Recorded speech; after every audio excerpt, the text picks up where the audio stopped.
Everything you've missed over the last couple months, Airbnb short-term rental industry updates, April 2020. Let's jump in.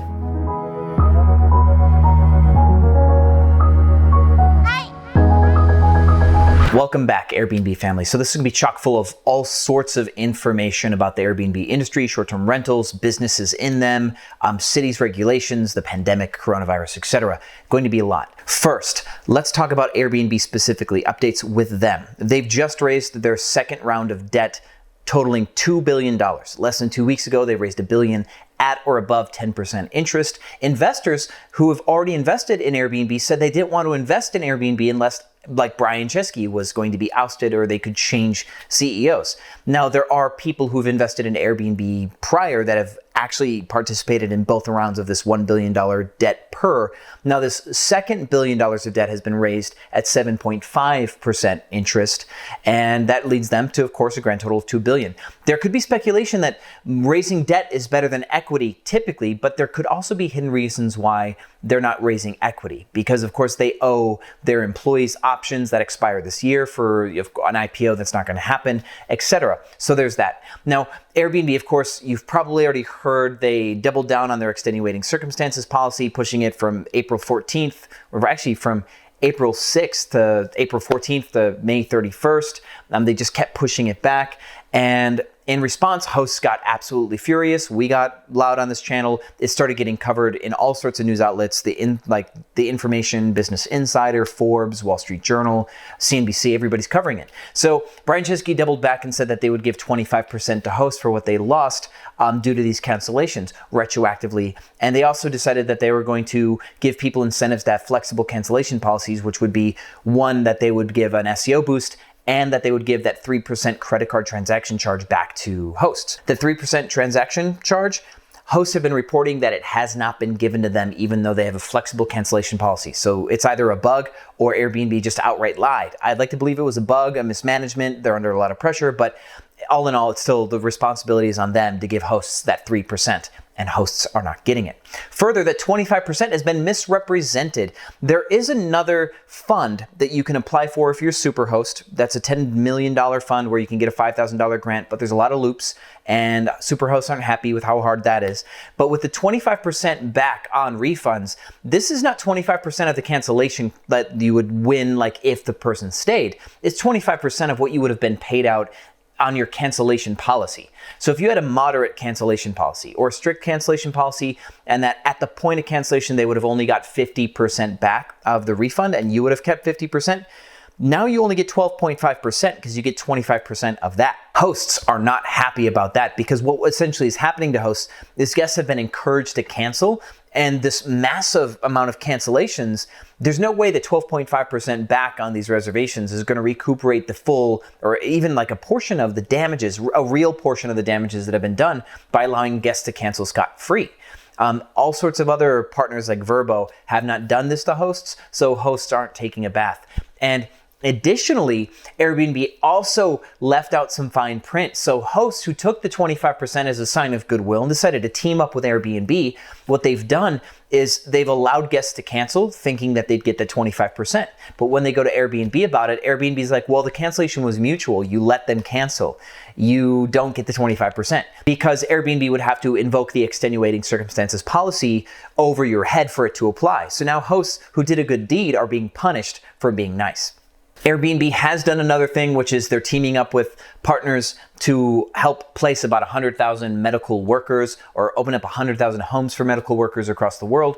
But there's some catches to that too. You have to sign on the line for all sorts of things to be able to be approved for it. One includes that you have to leave your space empty 72 hours after somebody leaves. So Airbnb's really hard-lined their policies on this. Of course, they want everybody to be safe, so that's that, but they haven't really done much to make sure that hosts can actually really survive in this aftermath. What they've done is largely, to the opinion of hosts, lackluster. So let's move on to some of the businesses in play. Not directly related to Airbnb's cancellation apocalypse and letting guests cancel, but Sonder, Lyric, Zeus, they've all done massive layoffs, like a third of their staff, and they're letting go leases left and right. But it even gets worse. Stay Alfred reportedly has filed for Chapter 7 bankruptcy protection and is letting go of all of their leases. I called and sent an email to try to get confirmation, but as you can see, their response is we've shut down completely during the COVID-19 pandemic, and we'll get back to you when we open back up, which maybe never. I know a host in Phoenix who's been offered to take over leases by Stay Alfred in one of the buildings that they're letting go of. I'm personally looking around Dallas to see what buildings they're in because I'm going to make the same offer and try to pick up some juicy leases, furniture inside. This has created a domino effect that is now spilling over to landlords who have nothing to do with short-term rentals. See, I'm a short-term rental operator myself, and I do rental arbitrage where I work with landlords. About a third of people did not pay rent this month altogether. Now you have businesses like mine that have to decide who's going to get paid rent. In the case of myself, I paid my rents in April and we haven't laid anybody off, unlike Sonder, who laid off about a third of their staff. And Sonder's strong-arming buildings saying, hey, we're not paying you rent for 3 months.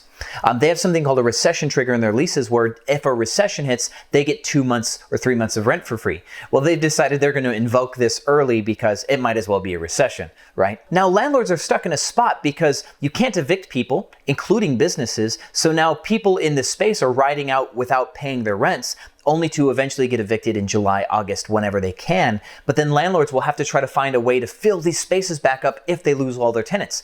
So now landlords have to walk this very thin line and decide, do we go after these tenants for full losses and then have to kick them out and find new tenants? Or would it be better to bunker down with them and try to be a partner and allow them to have some sort of discount on rent so at least we can keep them? Because when things get better, profitable businesses will pay their rent in order to maintain their relationships with buildings. But right now it's dog eat dog, and landlords, they don't know what to do. There have been protections that have been put out for all sorts of businesses, Airbnb hosts or short-term rental operators included.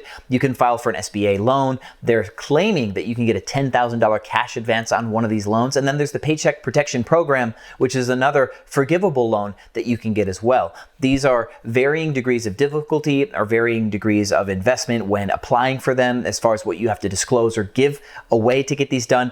And there's been a large administrative error in the SBA program where people have not been getting that $10,000 as promised because they have not been able to process these in large. Now, the White House did just do a report on the coronavirus today, like a live speaking engagement, and our optimistic, boisterous president has claimed that he believes cities will open up as soon as May 1st, which would be absolutely wild because the speculation here is that it's going to last for months and months and months, and that the travel economy is going to get gutted for it until the first quarter of 2021, according to some major hotel chain models. So major hotels in a lot of major cities have closed down and decided to bunker down and just close up shop and ride out the storm. Now, if the economy bounces back much faster, like a V shape instead of a U shape, then short-term rental operators might have a little golden era where they get to have all the bookings because hotels are shut down and they can't open up back fast enough. So it could be good for some hosts in some areas. Some rural areas have been seeing an uptick in short-term rentals because people want to get out of the city to get safe, especially outside of New York. People have been going to places like the Poconos and bunkering down in log cabins with their family to ride out this pandemic. So not everybody is losing. And especially in places like Florida, even though states, including Florida, have issued a ban on short-term rentals, Philadelphia, one city that I'm in, we'll talk about that as well in just a second, have banned short-term rentals. But places like Philadelphia have a large need for travel nurses, temporary workers. So a lot of hosts, they're actually moving their short-term rental units into monthly furnished accommodations. We have a student on this channel who just picked up a property in the Tampa, Clearwater, Pinellas County area, a 5-bedroom luxury property fully furnished already, and she just got 3 months of it rent free.